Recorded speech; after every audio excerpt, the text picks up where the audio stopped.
Welcome. This is Ms. Hall in the library. I'm going to show you how to use the EBSCO eBook database and how to bookmark your pages for reading later. The first thing you want to do is make sure you're signed into your portal. And in your portal, you're going to find the Library Find a Book folder and open that up.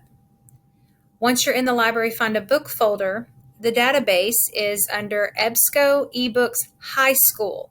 Make sure you choose the high school and not the K through 8 collection. So we're going to open up the EBSCO eBooks High School. Once you're in the database, it's always important to make sure you sign in with your Google account. That way it will save what you're working on. So up here at the top, you'll click Sign In and you'll sign in with your Google account. Once you're in with your Google account, you want to click up at the top in the blue bar. You want to click eBooks. That will make for an easier search.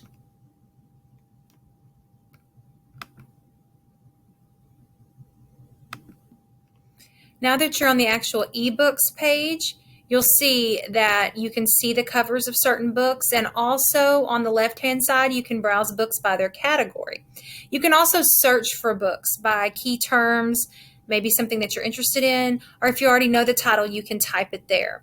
So let's look at what it looks like once we find a book that we'd like to read. Once you've found a book that you like, you want to click on the title and give the book a minute to load. Once you click on the title, several different things will pop up for you. One of the most important things is the summary to make sure that you're actually interested in the book. You also want to save the book to your folder when you decide that this is a book that you would like to read. Over here on the right, you'll just choose Add to Folder since you're already signed in with your Google account, and then you'll just select the folder you want to add the book to. Now to actually begin opening and reading the book on your Chromebook, you'll want to choose PDF full text and make sure to give the book a minute to load. Once you have the book loaded, which may take a minute, don't get discouraged. On the left-hand side, you can see how you can search within the book. You can make notes. You can also look at the chapters and search from there. So if you go to different chapters, they'll come up and you can read.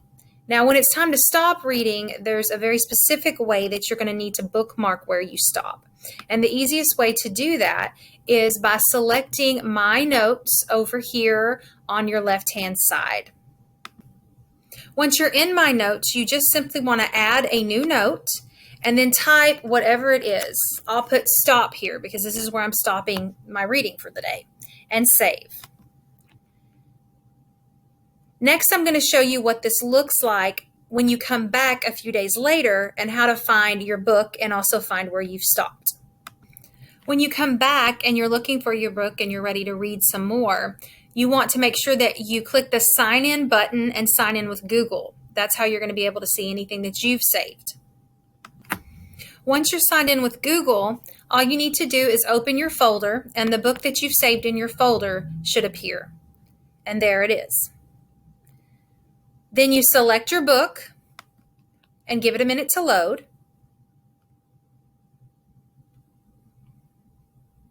You choose PDF full text. The book will automatically load at the very beginning, but since we left a note where we stopped, it's really easy to get back to it. You'll click on My Notes on the left-hand side. You'll click on the note, the last note you made. You'll hit the book icon, and it will automatically take you to the last page that you left off, and you can start reading from there. This is very important so you won't get frustrated trying to go back and find the exact page you left off on each time that you open up the book in the database. If you've watched this video and followed all the instructions but you still need help, you can always stop by the library and we'll help you out, or you can email us. I'm Mrs. Hall and Mrs. Burris is your other librarian, and these are our email addresses. So feel free to get in touch with us in the way that's best for you, and happy reading.